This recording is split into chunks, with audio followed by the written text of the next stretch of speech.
국토부 면적 제한 완화, 규제 모두 풀린 도시형 주택, 국민주택 면적까지 확대, 주차장 가구수 제한도 완화, 시장 침체의 정상화 시도, 세금 완화도 뒤따라야 정부가 서민과 1인 가구의 주거 환경 개선을 위해 도입한 대표적 비아파트 주택인 도시형 생활주택의 면적 제한 완화에 나섰다. 앞서 주차장과 방 개수, 가구수 제한 등을 돼 이어 면적까지 넓혀 사실상 아파트에 버금가는 환경을 갖출 수 있게 됐다는 평가가 나온다. 업계에서는 건축가 공급 규제에서 비교적 자유로운 도시형 생활주택이 사업성까지 갖춰 향후 공급이 활성화할 것으로 보고 있다. 면적 제한 85위로 완화. 11일 업계에 따르면 국토교통부는 도시형 생활주택의 면적 제한을 기존 62에서 85위로 완화하는 내용의 주택법 시행령 개정안을 입법 예고했다. 지난 8월 발표한 88 공급 대책의 후속 조치다.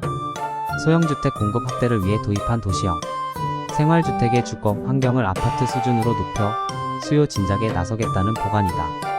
국토부는 실거주 수요가 많아 국민평형으로 불리는 전용 면적 84위 도시형 생활주택이 공급되면 수요가 크게 늘어날 것으로 보고 있다.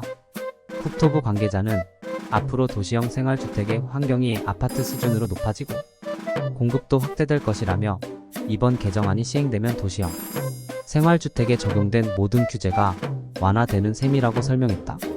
정부는 앞서 침체한 도시형 생활주택 시장 회복을 위해 주요 규제를 순차적으로 풀었다.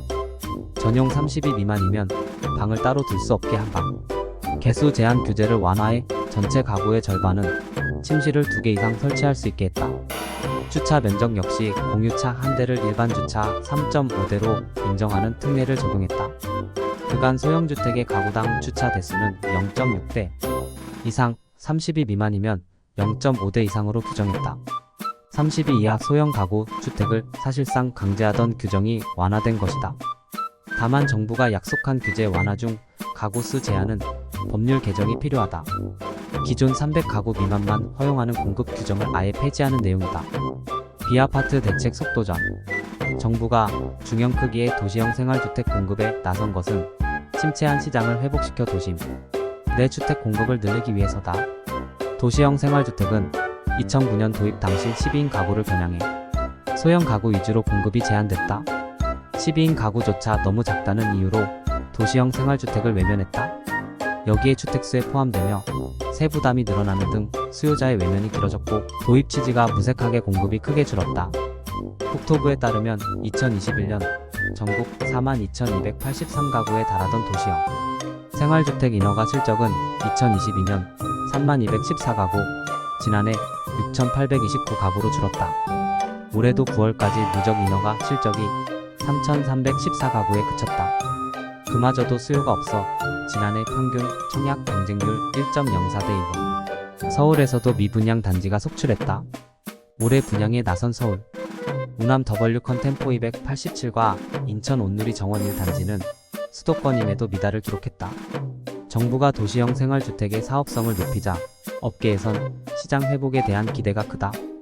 특히 전용 85위 이하 수도권 비아파트의 공시가격이 5억 원 이하라면 구입하더라도 향후 아파트 청약 때 무주택자 자격을 유지할 수 있기 때문에 수요가 크게 늘어날 것이란 전망이 나온다. 일각에선 전용 60위 이하에만 제공되는 도시형 생활주택의 원시취득세 감면과 주택수 제외 등의 조치가 넓어진 크기에 맞춰 확대돼야 한다는 주장도 있다. 개발업계 관계자는 시장이 정상화하기 위해선 주택수 제외 조치가 내년 전용 84위로 완화될 필요가 있다며 면적이 커진 만큼 세제 지원도 이에 맞춰 대상을 넓혀줘야 확실한 정책 효과가 나타날 것이라고 말했다.